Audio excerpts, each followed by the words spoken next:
Circle of rat back and I'm going and leaving tracks in morning. And I don't give a crap whether you streaming, you torrent this. You can try to contest, but you be needing an army. Beat them in Normandy, current rappers eat to the warnings.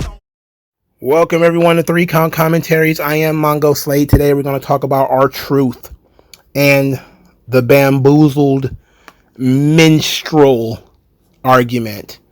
So this starts from, again, me looking at Twitter, which is a mistake. I need to just delete this fucking app, but I never can. It's too engaging.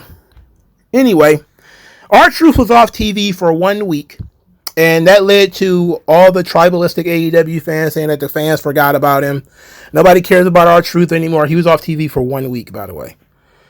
And this led to one of these Wrestle Purist guys, who is nothing more than the DJ academics of wrestling media, going on an absolute tirade about R-Truth. And I let it simmer for a while. I really put some thought into it. Again, I didn't want to knee-jerk react.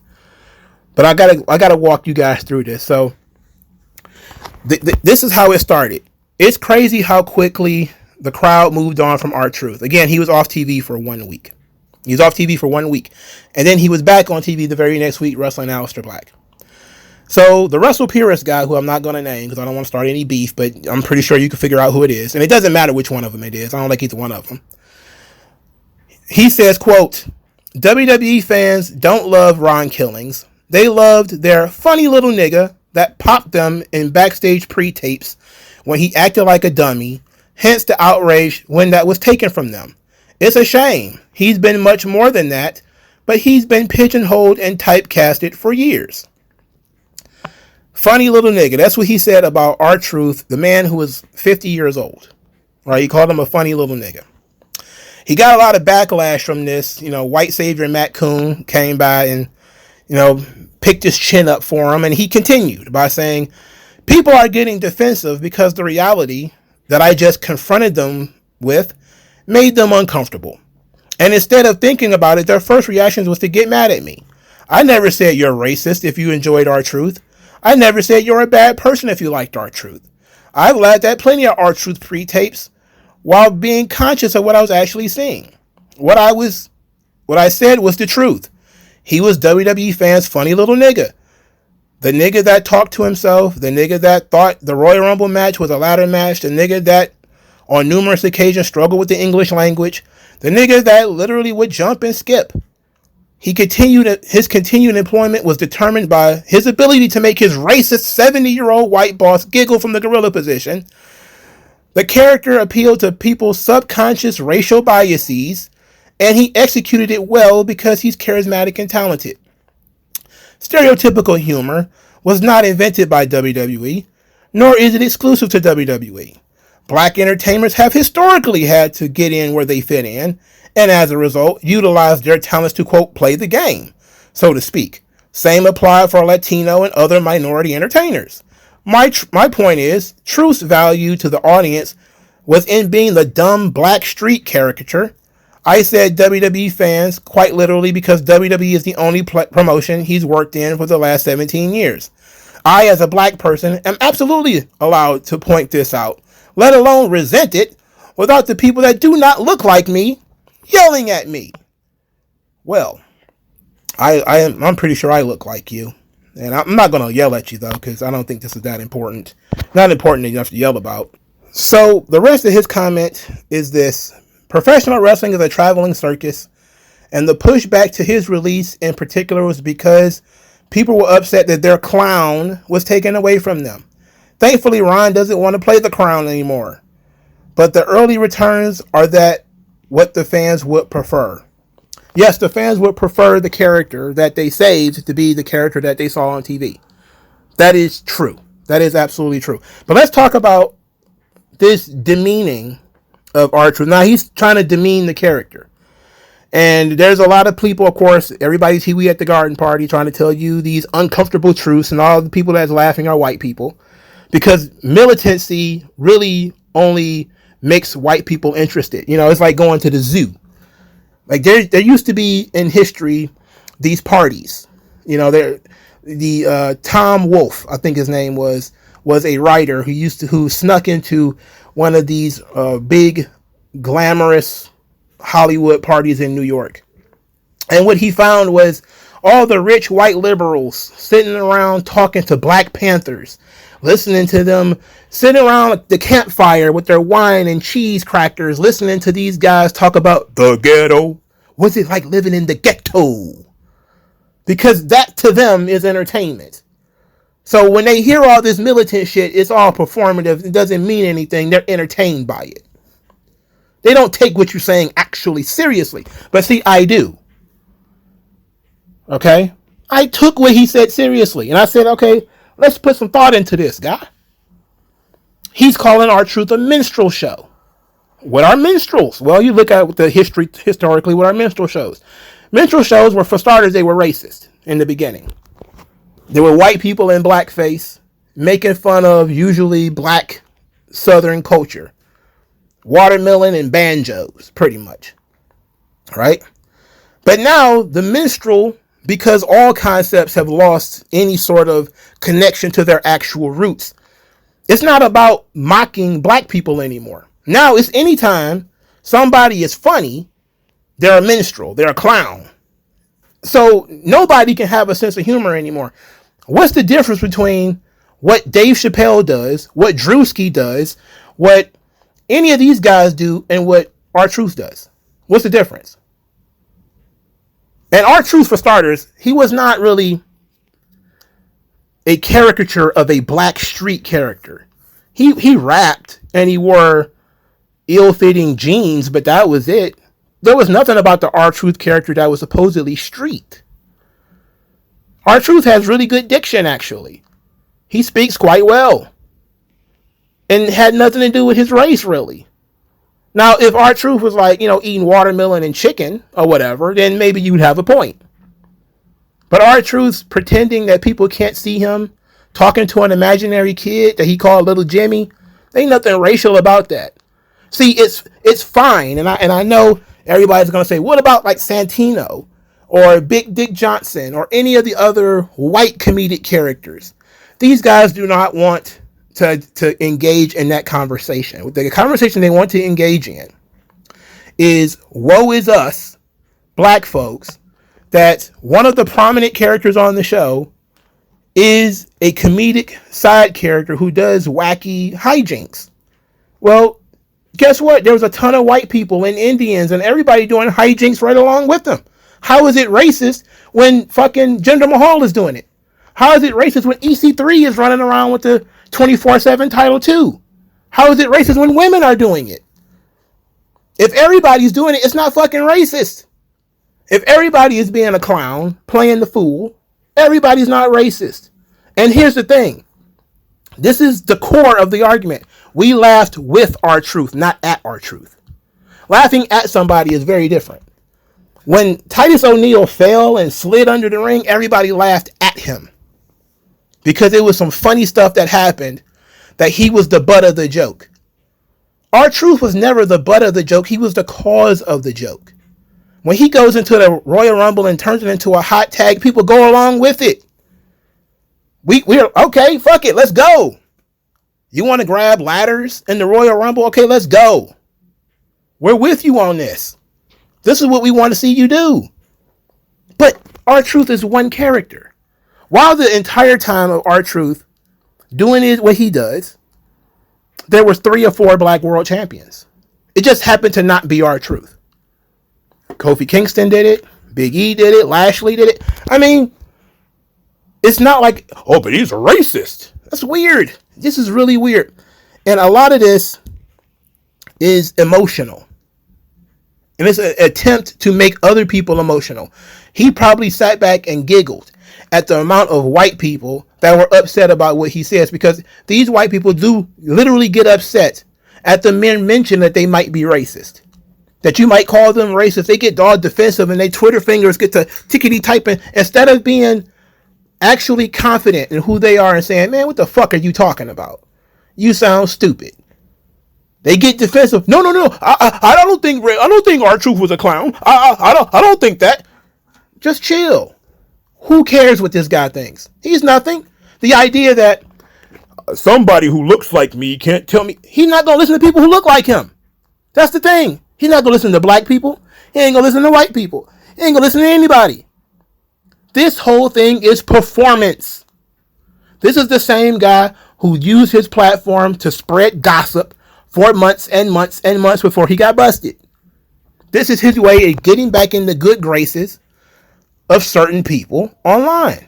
And that's why the most important bit to me is that Matt Coon was the one, and Matt Coon is the white guy who, he's a podcaster. He did the podcast with Dax Harwood. The important bit to me is that he continued this diatribe only after Matt Coon picked his chin up. Matt Coon was like, no. He's right, guys. You know, the white liberal. He's white. Let's hear him out. You know? Again, what's it like being in the ghetto? You got this white guy hyping you up to disrespect this man. What the fuck is wrong with you? You should have just said, I didn't like that character anyway. I'm glad it's gone. Because a lot of people may say, look, I don't like R-Truth as a character. Some white people didn't like it. Some black people didn't like it. And some people didn't like it for whatever reason. Some people might have been offended by the character. I don't see why. Because Drewski makes fun of niggas more than anybody right now. And he makes a ton of money. Is he a coon? See, the minstrel was really very offensive because in some ways it was the only way for black people to get into the entertainment business was to mock other black people, right? In order to get that spot on the show, you had to make fun of other black people. That's what the minstrel was all about. That's what makes the minstrel a bad caricature of black America, is that it was the only thing that they could do to get a spot. But if you're doing the same thing that everybody else is doing, you're entertaining at the same level that everybody else is entertaining, it's not a problem. You see, the problem here and the problem with minstrels was that it was meant to mock and it was meant to be offensive. That was the point of minstrels. It wasn't coming from a good-natured place. It was coming from a mean place. But even if you could take minstrelsy and expand upon it, minstrels was mostly about making fun of Southern culture because they made fun of a lot of Southern whites as well. Things like, you know, overalls and banjos and eating watermelon and the way that they talked. Again, if you actually looked and read about where black English comes from, it comes from white people. So they were making fun of white people because that's what's the point. That minstrels were white people in blackface. That's what it was at first. So use a little bit of symbolism, dig a little deeper. They were talking about white people too. Because you guys are just niggers at heart. Right? You sitting around eating fried chicken, playing the banjo with your nigger. This was mocking black people. It was also mocking the South. But that would be you actually, again, looking beyond skin deep. When it comes to R-Truth, I think that the character overstayed its welcome. And probably went on 2 or 3 years longer than it should have. It brought out some really great gags, but it went on a little too long. And I think that was R-Truth's point when he sat down and did interviews about not really liking the character anymore. Because he felt like, he kind of just got much like what happened to Jimmy Walker or Steve Urkel or, some of the other guys. It just became, and this guy was actually right in that, he became typecasted as that's all he could do. And he wanted an opportunity to show that he could do more than that. And I'm in favor of that too. Because that's how wrestling works. Wrestling is, some guys do silly stuff and they do silly stuff for a little while and then they go back to being serious and then maybe they fall back into silly stuff again. It oscillates, especially in Vince's WWE. Miro famously complained. They said he wanted to be more like Kurt Angle. I think when he got released from WWE, he was unhappy. He stuck doing Rusev Day and it didn't get him anywhere. And he said he wanted to be like Kurt Angle. Why can't I do comedy and be a killer at the same time? Why can't I transition away from the comedy in the Rusev Day to be something more serious? And he's a white man. So is it a black problem? Is it a Negro thing? No. It's not even really an R-Truth thing.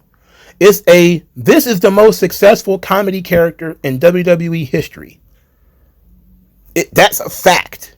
This is the most successful comedy character in WWE history just due to longevity. R-Truth has been a nutcase for 15 years. Since like 2011. So almost 15 years. And he's been there for so long that this is all people have ever seen from R-Truth. People have been raised with R-Truth being this way. They can't imagine that R-Truth would do anything else because he's never done anything else. That's the part of the problem. But that's not a race issue or a minstrel issue. It is a R-Truth got typecast in being a successful character. And once we found out that's what he's good at, then that's where we left him. We couldn't think of him being successful doing anything else.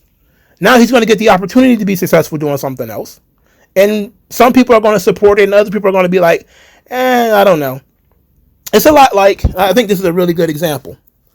Because it's not racial, but it's not wrestling either. I like taking things beyond wrestling sometimes. This is like almost exactly like what happened to Ludacris. If you had to be there for it to happen. Because it happened to Busta Rhymes too. I'm old enough to see it happen to Busta Rhymes and Ludacris. They come out, they're making these weird loud videos, put your hands where your eyes can see, and Busta Rhymes he's got a straight jacket on in some videos, he's wearing face paint in others. And he's just loud and bombastic, and he's high energy, and you're like, hell yeah, that's Busta Rhymes, that's my nigga. And then around 2002-ish, he shaves his locks off, and he starts going to work with Aftermath and Dr. Dre, and now he's not as silly anymore. He's kind of serious. He becomes just like everybody else. And people are like, okay, we still like him as a rapper. We still like him as a person, but we like Busta. We like Dangerous Busta. We like Give Me Some More Busta. Like Break Your Neck Busta is good. And Touch It Busta is fine. But that's not the Busta Rhymes that we fell in love with. The Busta Rhymes we fell in love with was Yaw, yaw, yaw, yaw, yaw. Like that's the Busta Rhymes when I was a kid. I was like, yeah, what the hell is that? Same thing happened to Ludacris. Ludacris comes out with Roll Out and all that sort of stuff. And then out of nowhere, he cuts his braids off and he wants to be a serious Southern MC. And everybody looking was like, what the fuck is Ludacris doing? You went from being creative and standing out to being just like everybody else. That's not what we want to see. Like, we liked Ludacris as he was. We didn't want to see Ludacris change. But Ludacris thought, okay, I have to mature. I have to do a little bit something different. I'm going to rap over boom bap beats now. And everybody was like, what the fuck is this? What is this? All right? This is what happens in the world. It has nothing to do with being a minstrel. Certain people are accustomed to certain things. And Busta Rhymes was a clown. He was a fun character.